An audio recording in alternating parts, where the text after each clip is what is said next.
নমস্কাৰ পুনৰ কেইটামান কথা আপোনালোকৰ মাজলৈ আনিব বিচাৰিছোঁ যিখিনি কথা মনত বহুত বেছি খুদুৱাই আছে বুকুত খুন্দিয়াই আছে কথাকেইটাই জানিবলৈ মন গৈ আছে জনাবলৈ মন গৈ আছে আপোনালোকক যে কথাকেইটা নক'লে হয়তো মনটো ভাল নালাগিব আধ্যাত্মিক ভিডিঅ'সমূহ বনাই থাকোঁ আধ্যাত্মিক দিশত আপোনালোকে মোক আগবঢ়াই লৈ গৈছে তেনেধৰণে আগবাঢ়ি গৈছোঁ সেইটো এটা বেলেগ কথা কিন্তু জুবিন গাৰ্গ বা অসমৰ যে হিয়াৰ আমঠু প্ৰত্যেকজন লোকৰ হিয়াৰ আমঠু জুবিনদাৰ প্ৰতি থকা যি আৱেগ অনুভূতি সকলোখিনি আগৰ পৰাই আছে ভৱিষ্যতলৈও থাকিব গতিকে জুবিনদাৰ মৃত্যুৰ ক্ষেত্ৰত কিছুমান প্ৰশ্ন মনলৈ আহিছে যিখিনি প্ৰশ্ন আপোনালোকক জনাব লাগিব যিখিনি প্ৰশ্ন আপোনালোকক সুধিব লাগিব যিখিনি উত্তৰ আপোনালোকক মই দিব লাগিব যিখিনি কথা চৰকাৰে হওক বা সেই জগতখনৰ লগত জড়িত হৈ থকা প্ৰত্যেকজন লোকে জনাব লাগিব কাৰণ মই এই কথাটো ক'বলৈ বিচাৰিছোঁ অসমৰ এজন মানুহে এটা ফেষ্টিভেল মানে উৎসৱ পাতে যি উৎসৱ অসমীয়াৰ নামত উৎসৰ্গিত হয় যি উৎসৱ আমাৰ উত্তৰ পূৰ্বাঞ্চলৰ নামত উৎসৰ্গিত হয় যি উৎসৱ নৰ্থ ইষ্ট ফেষ্টিভেল বুলি জনাজাত কিন্তু আপোনালোকে জানেনে সেই নৰ্থ ইষ্ট ফেষ্টিভেলত অসমীয়া সাধাৰণ মানুহ যোৱাৰ অনুমতি নাই যাব নোৱাৰে কাৰণ সেই ফেষ্টিভেলত যদি এজন অসমীয়া মানুহ যাব লাগে লাখ লাখ টকা খৰচ হ'ব যি ফেষ্টিভেলত অসমৰ আপুৰুগীয়া সম্পদসমূহক টকা দি ভাড়া দি লৈ যায় কিন্তু সাধাৰণ মানুহে চাব নোৱাৰে সেইখন ফেষ্টিভেল হৈছে নৰ্থ ইষ্ট ফেষ্টিভেল আজিলৈকে শুনা নাই নৰ্থ ইষ্ট ফেষ্টিভেল আমাৰ অসমত হৈছে বা অসমৰ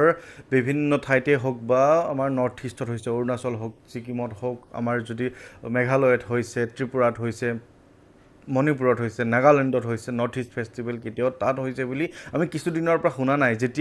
যেতিয়া পৰা শুনিছোঁ যোৱা বছৰ হয়তো বেংককত হৈছিলে এইবাৰ হৈছিলে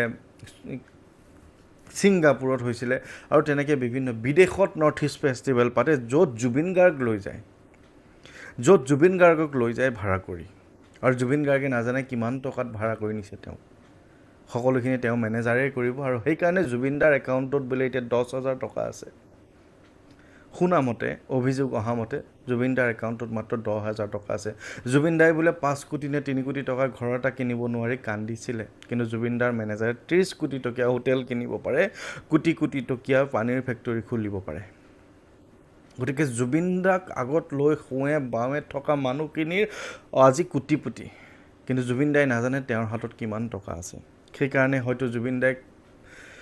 কৈ থাকে যে মই নাজানো বা মই কি কৰিছোঁ তেওঁ নিজেও নাজানে তেনেধৰণেই কৈ থাকে বা কিমান টকা আছে ক'ত বিলাব লাগে কি কথা তেওঁ কেৱল সেইটোহে জানে কোনোবা যদি বিচাৰি আহিছে তেওঁ কেৱল দান দক্ষিণা কৰি জীৱনটো কটাই দিলে তেওঁ নিজৰ একাউণ্টত কিমান টকা আছে কি কৰিব লাগে কি খাব লাগে কি কৰিব লাগে একোৱে নিজৰ বাবে একো চিন্তা নকৰিলে আৰু সেই এজন বেপাৰীয়ে জুবিনদাক ব্যৱহাৰ কৰি প্ৰত্যেকটো নৰ্থ ইষ্ট ফেষ্টিভেললৈ তেখেতক লৈ যায় তেখেতক চাগে ভাল হোটেল দিয়ে ফ্লাইটৰ ভাড়াটো দিয়ে আৰু টকা কিমান পায়তো আমি ক'ব নোৱাৰোঁ যিহেতু আমি নাজানো শুনামতে তেওঁ টকা কি পাইছে কি নাই গোটেইখিনি মেনেজাৰে দায়িত্ব লয় হয় মেনেজাৰৰ দায়িত্ব কিন্তু মূল যিজন মানুহক টেটু ফালি গান গোৱালে বহাগৰ মাহটোত কোনোবা এটা নিশা দুটাকৈ প্ৰগ্ৰাম কৰিছে এটা প্ৰগ্ৰামত যদি 10 লাখ টকাও তেওঁ লৈছে আমি কেতিয়াবা কৈছোঁ বা জুবিন গাৰ্গে 10 লাখ টকা লৈ কেনেকৈ মাতিম কেনেকৈ কি কৰিম কিন্তু তেওঁ চাগে নাজানে যে তেওঁৰ মূল্য 10 লাখ টকা তেওঁক মাতিবলৈ বা তেওঁক পাবলৈ সাধাৰণ জনতাই 150 টকা 100 টকা তুলি তেওঁক মাতিছে কিন্তু আমি ভাবিছোঁ যে 10 লাখ টকা দিম ইমান টকা জুবিন গাৰ্গে লৈ যাব নহয় জুবিন গাৰ্গে নিয়া নাই জুবিন গাৰ্গে নাজানেই হয়তো 10 লাখ টকাই তেওঁ কি কৰিব সেইখিনি কোনোবা বেলেগে খাই আছিলে ইমান দিনে জুবিন গাৰ্গৰ হেনো 5 বছৰৰ হিচাপ তেওঁৰ হাতত নাই কোনোবা বেলেগেহে চাই আছিলে এতিয়া কোন বেলেগে কি কথা অভিযোগ সকলোৱে দি আছে সকলোৱে জানে কোন বেলেগ কোনে কি চলাই আছিলে সকলোখিনি জল পট কিন্তু এইখিনিতে মই এইখিনি কথাহে ক'ব বিচাৰিছোঁ যে অসমৰ এজন মানুহে ফেষ্টিভেল পাতে অসমীয়াৰ নামত অসমীয়াৰ আৱেগ অনুভূতিক লৈ যায় কিন্তু অসমীয়াৰ আৱেগ অনুভূতিৰ যিজন জুবিন গাৰ্গ হিয়াৰ আমঠুজনক কেনেদৰে ৰাখিব লাগে ঘৰলৈ ঘূৰাই পঠোৱালৈকে তেওঁ কিন্তু দায়িত্ব ল'ব নোৱাৰে এতিয়া দেখিছোঁ যে জুবিন গাৰ্গৰ যোনদিনা মৃত্যু হৈছে সেইদিনা ৰাতিও ফেশ্বন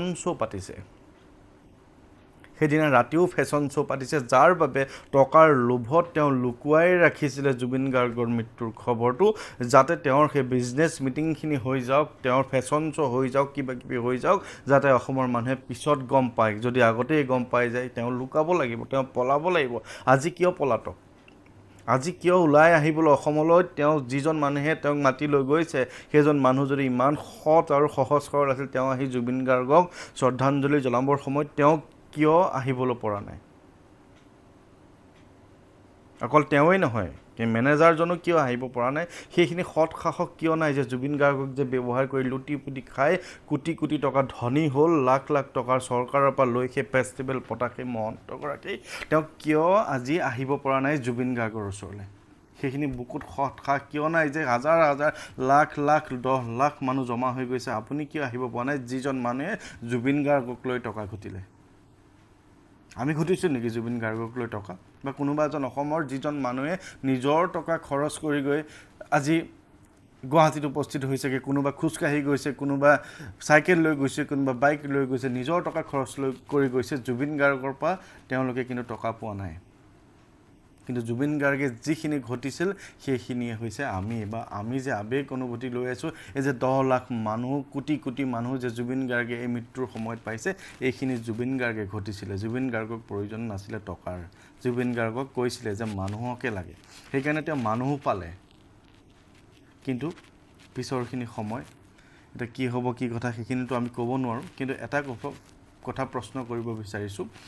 এটা কথা মই চৰকাৰক অনুৰোধ কৰিব বিচাৰিছোঁ যাতে নৰ্থ ইষ্ট ফেষ্টিভেল নামৰ এই ব্যৱসায়টো সম্পূৰ্ণৰূপে বন্ধ হওক সেই মহন্ত উপাধিৰ মানুহজনে পতা যিকোনো উৎসৱ যাতে নহয় এইখন পৃথিৱীৰ কোনো ঠাইত যাতে তেওঁ উৎসৱ পাতিব নোৱাৰে সেই কথাটো চৰকাৰে গুৰুত্ব দিয়াটো উচিত বা তেওঁ যেতিয়া টকা বিচাৰি চৰকাৰৰ ওচৰলৈ আহে যে জুবিন গাৰ্গক দিম মই নৰ্থ ইষ্ট ফেষ্টিভেল পাতিম অসমৰ বাহিৰত ভাৰতৰ বাহিৰত তেখেতক কিন্তু সুযোগ সুবিধা দিব নালাগে এটা কথা মনত ৰাখিব সুযোগ ল'বলৈ কিন্তু আহিবই কাইলৈ যদি জুবিন গাৰ্গৰ অন্ত্যেষ্টিক্ৰিয়া হৈ যায় এমাহ যাব বছৰ যাব 2 বছৰ যাব 5 বছৰৰ পিছত সেই যে টকাৰ খকটো আকৌ উকমুকাব তেওঁৰ সেই খকটোত আকৌ কোনোবা এজন চৰকাৰ যদি এইখন নাথাকো বেলেগ চৰকাৰৰ ওচৰত তেওঁ আকৌ সেইখিনি খকেৰে তেওঁ আহিব যে নৰ্থ ইষ্ট ফেষ্টিভেল পাতো মানুহে পাহৰিছে কিন্তু সেইখিনি কথা যাতে চৰকাৰে গুৰুত্ব দিয়ে তেখেতৰ যিমান যি সেই অবৈধভাৱে গোটোৱা টকা সম্পত্তি সেই মহন্তই হওক বা সিদ্ধাৰ্থ শৰ্মাই হওক কোনে কি কৰিছে নাজানো যদি আইনগতভাৱে দোষী হয় তেখেতৰ সম্পূৰ্ণ তেওঁলোকৰ সম্পত্তি বাজেয়াপ্ত কৰি জুবিন গাৰ্গৰ নামতে হ'ব লাগে জুবিন গাৰ্গে যিহেতু নিজৰ বাবে একো নকৰিলে নিজৰ বাবে টকা নঘটিলে সেই টকাও জুবিন গাৰ্গৰ নামত সংৰক্ষণ কৰি জুবিন গাৰ্গৰ নামত মিউজিয়াম কৰাই হওক জুবিন গাৰ্গৰ নামত সংগ্ৰহালয় কৰাই হওক জুবিন গাৰ্গৰ নামত সমাধি কৰাই হওক তাতেই খৰচ কৰি দিয়ক তেখেতৰ পত্নীৰ বাবে যিখিনি প্ৰয়োজনীয় জীৱনটো চলিবলৈ সেইখিনি তেওঁ কৰিব পাৰিব বা মই যিমানখিনিলৈকে জানো তেখেতৰ পত্নীও চাগে ইমান বেছি উচ্চাকাংক্ষী নহয় জুবিনৰ দৰে সহজ সৰল গতিকে জুবিনৰ যিখিনি কষ্ট উপাৰ্জিত ধনখিনি সেই মহন্ত শৰ্মাই ল'লে সেইখিনি যাতে ঘূৰাই পায় তাকে কামনা কৰিছোঁ আৰু বিশেষ একো ক'ব নোৱাৰোঁ দোষী নিৰ্দোষী মই আগতেও কৈছোঁ দোষী নিৰ্দোষী আমাৰ সেইটো বিষয় নহয়